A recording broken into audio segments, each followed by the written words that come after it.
Hey, what's up, everyone? Morey here, and today we're going to be talking about how to sprint like Usain Bolt. Obviously, the goal of this is not going to be to make it so you run a world record 9.58. I mean, of course, if you do that, that would be great. But really, I have 8 different things that really stand out about his running that if you can apply to your own running, whether you are a track and field athlete, a field sport athlete, whatever the case may be, whatever your background is, whatever your age is, these are going to be concepts you can apply that will make a difference in your sprinting and hopefully just make it so you can run a little bit faster, maybe get an extra 1 or 2 miles an hour on your top speed or improve your ability to effectively accelerate. And that's really what one of his main keys were when it came to being 6'5" as a sprinter and being able to run 9.58 in the 100 meter. In order to do that, you have to be extremely fast in your acceleration. His first 60 meters is the second fastest 60 meter of all time when you ran that 9.58. The only person that ran faster is a 5'8" man named Subing Chin.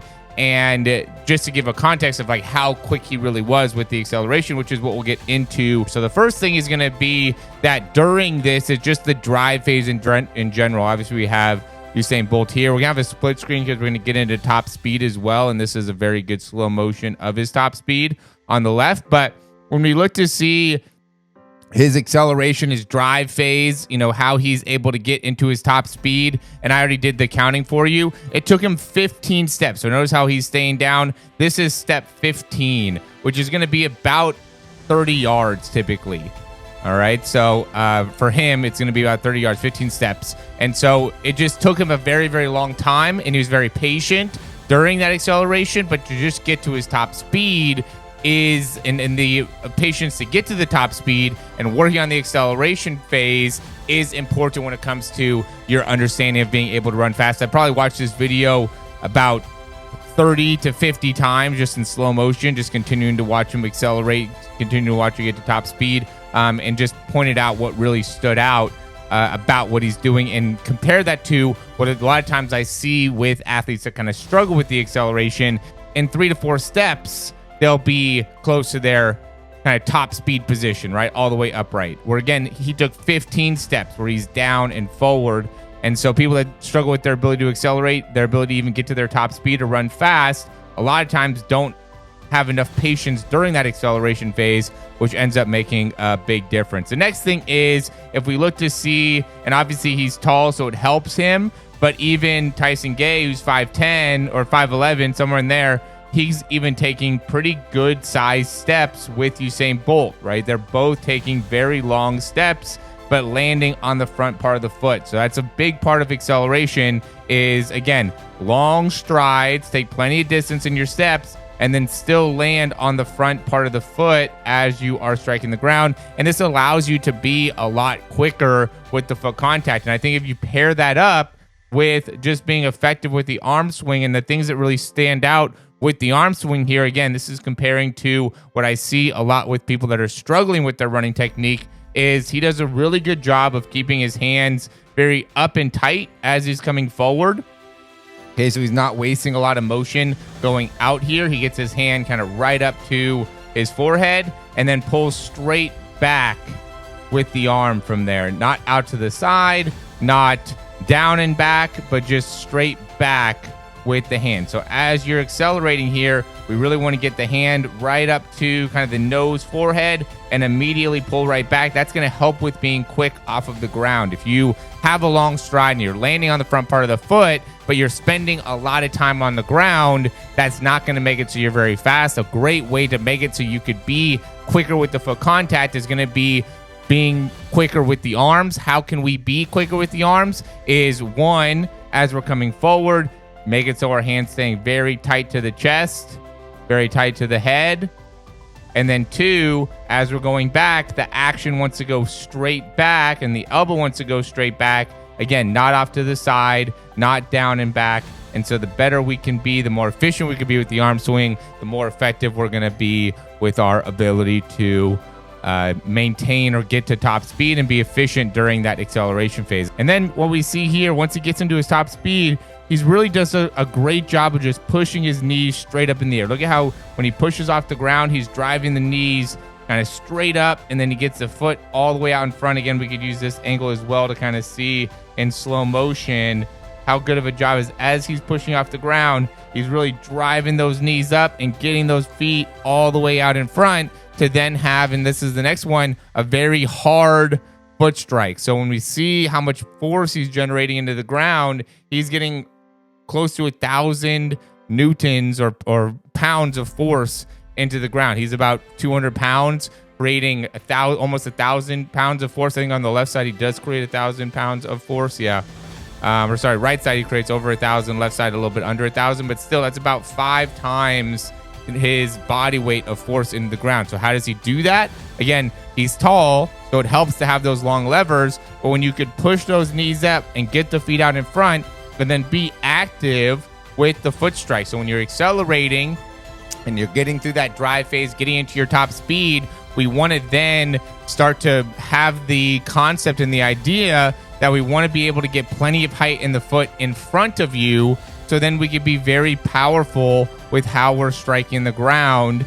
And if we could just start to work on that and be able to effectively do that, it ends up making a big difference when it comes to your ability to reach top speed, right? So your ability to really generate a lot of upward motion with the leg, with the foot. So then we could strike, and we still want to strike on the front part of the foot, but the harder we can strike the ground, then the more amount of speed we're going to be able to generate. And then when we strike the ground, we just want to be effective with our ability to push right back off and not spend a lot of time with the foot back behind. A key mistake that I'll see is people will let their knees get really far back behind their hip.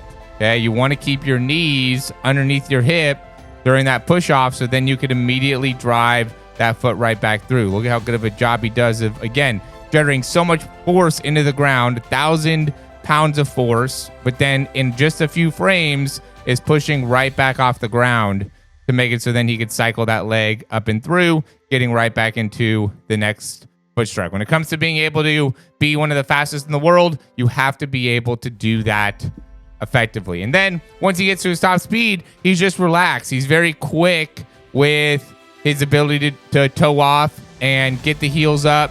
You know, he's not spending a lot of time with the foot on the ground, and he's very relaxed with the upper body. Again, very much straight up and down with the hands, right? Not wasting a lot of motion going forward here, and then pulling straight back. The action ends up being a little bit more upwards when you're at top speed because the spine ends up being more upwards, where during the beginning of the race, it's not going to be as much up. It's going to be more back because we're going to be more forward with the body position. He's still getting a good amount of height here, but the movement is still more of like a backward movement, where when you're at top speed, it's almost like a back and up. But it should be something that's fairly natural. It's not something that you need to really focus too much on. You really want to stay pretty relaxed within the upper body. You just want to have plenty of range within the back part of the arm here. I'll see a lot of people that just don't get very much action out of the wrist pulling back, and you know, therefore their hands are like here rather than all the way back here, and their arms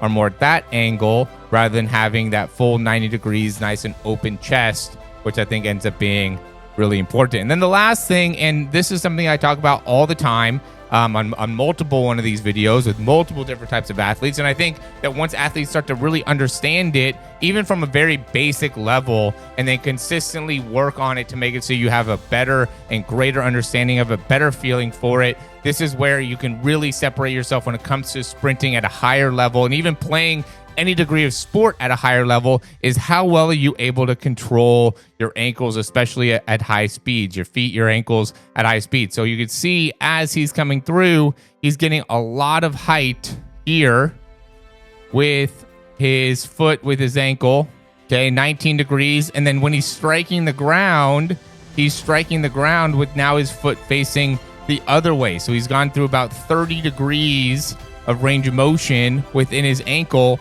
prior to foot strike. Again, this is what makes him so unique. There's so many guys that I see that when they're striking the ground, they'll go from like 3 or 4 degrees to 0 degrees, right? So 4 to 8 degrees of range of motion prior to foot strike. Well, 30 more degrees in the ankle is a huge difference. Again, 4 to 5 times more range of motion in the ankle which makes such a big difference when it comes to being able to be very powerful with the foot strike. We can see it even better here in slow motion. Notice how his foot is all the way up into the air.